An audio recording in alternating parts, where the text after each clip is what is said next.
세 절 말씀 저와 여러분이 함께 읽겠습니다.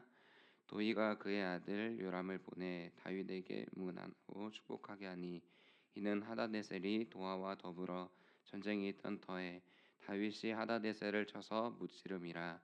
요람이 온 그릇과 금그릇과 놋그릇을 가지고 온지라.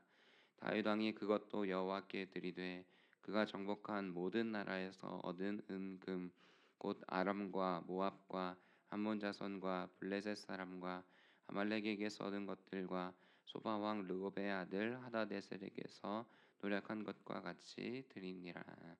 아멘. 다윗은 이제 여러 족속들을 정복하고 하나님이 주신 승리로 이스라엘을 든든하게 세워 나갑니다. 오늘 본문 14절의 말씀과 같이 다윗이 어디로 가든지 여호와께서 이기게 하십니다. 다윗은 이 모든 것이 하나님께 있음을 고백하면서 그가 정복한 모든 것을 하나님께 드립니다. 주의 깊게 살펴볼 내용을 중심으로 해서 말씀을 함께 묵상해 보도록 하겠습니다. 내용 관찰 1번입니다. 다윗은 정복하고 얻은 전리품들을 누구에게 바칩니까? 그의 전리품들을 우선 살펴보겠습니다. 다윗의 전리품은 은그릇과 금그릇과 놋그릇과 음과 금입니다. 이 얻은 대상들을 살펴보겠습니다. 아람과 모압과 암몬 자손과 블레셋 사람과 아말렉 사람, 서바 왕 르읍의 아들 하닷에셀입니다. 이 전리품들과 대상들을 살펴보면 엄청난 양의 전리품들이 다윗에게 주어졌겠구나라는 것을 짐작해 볼 수 있습니다.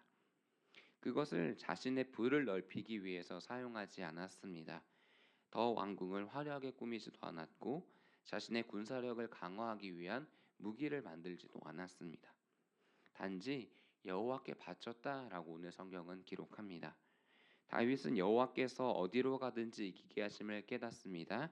그리고 자신의 힘과 전략과 군사력으로 이 모든 것을 더 보강한 것이 아니라 하나님께서 주셨기에 하나님께 마땅히 돌려드립니다.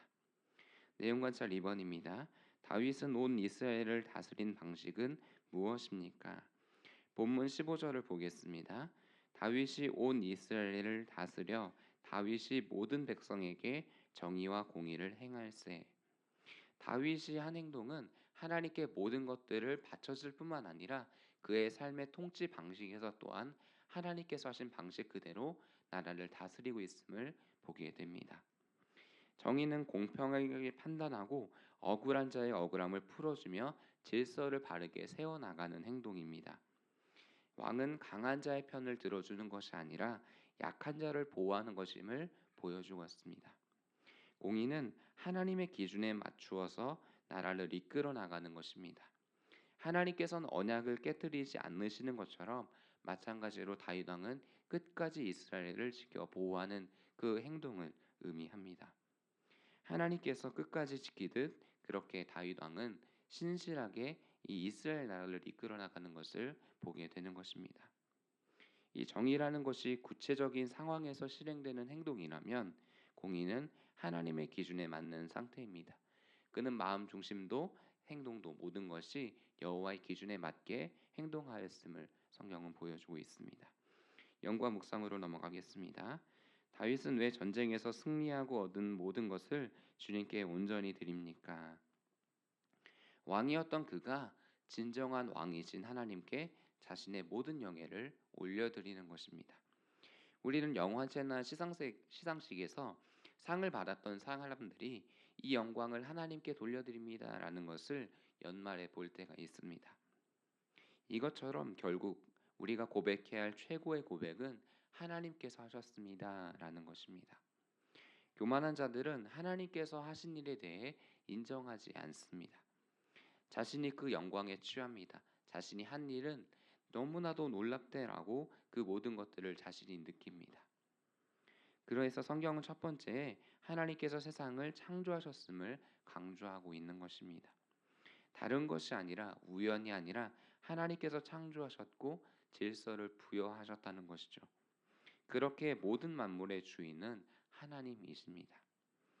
시편 24편 1절에서 다윗은 다음과 같이 노래하고 고백합니다. 땅과 거기에 충만한 것과 세계와 그 가운데에 사는 자들은 다 여호와의 것이로다. 지혜로운 자들은 하나님께서 어떠한 분이신지를 압니다. 그리고 그분께로 피합니다. 어리석은 자들은 하나님께로부터 돌이켜 자신의 힘과 능력으로 살아갑니다. 다윗은 알고 있었습니다.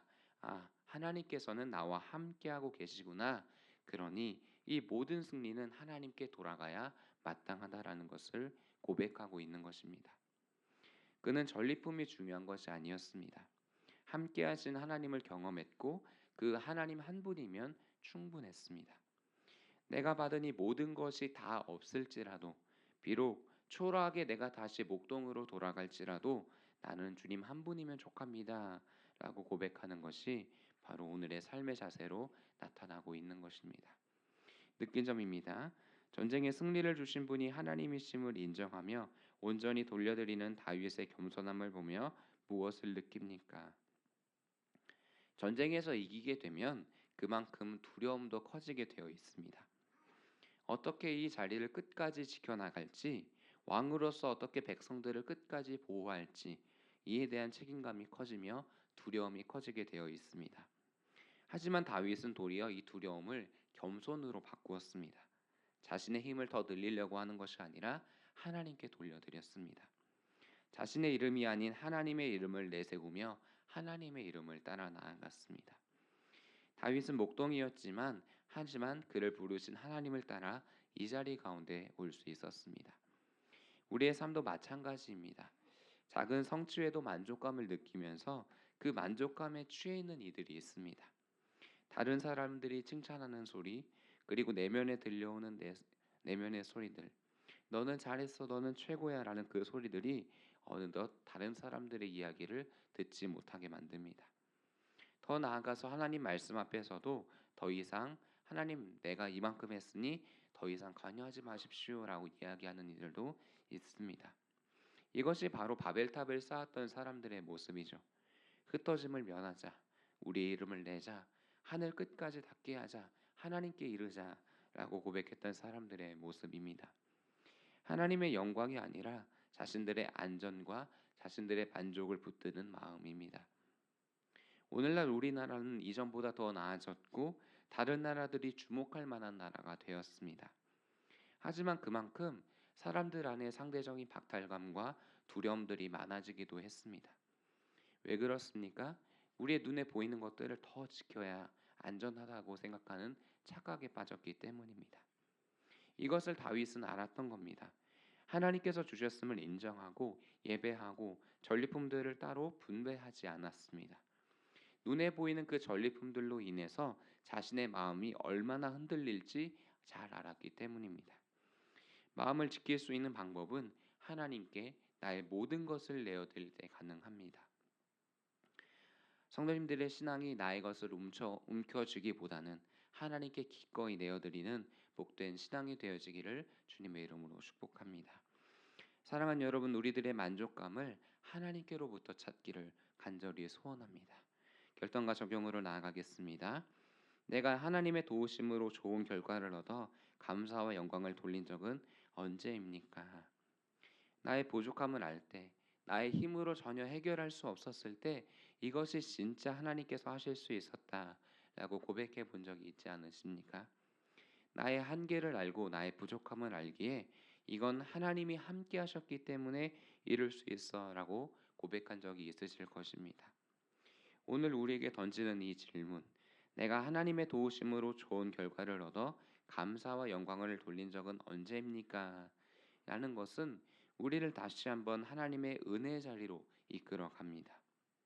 지금 감사와 영광을 돌리고 계시다면 하나님께서 주시는 그 영광을 더욱 선포하며 기쁨 가운데 거하시기를 축복합니다.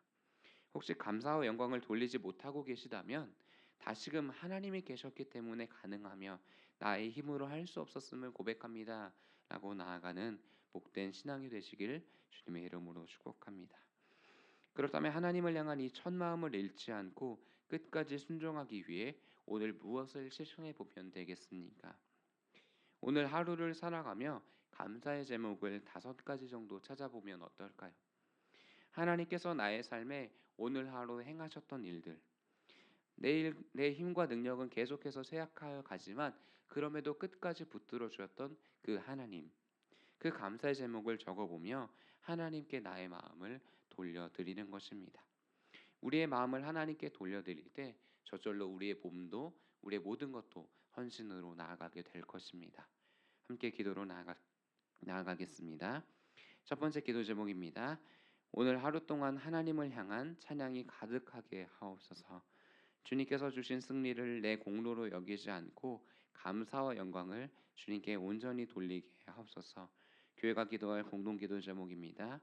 진행 중인 리모델링의 공사 현장에 안전을 더하시고 성도들의 생각이 한 마음으로 모여 큰 힘이 되게 하옵소서.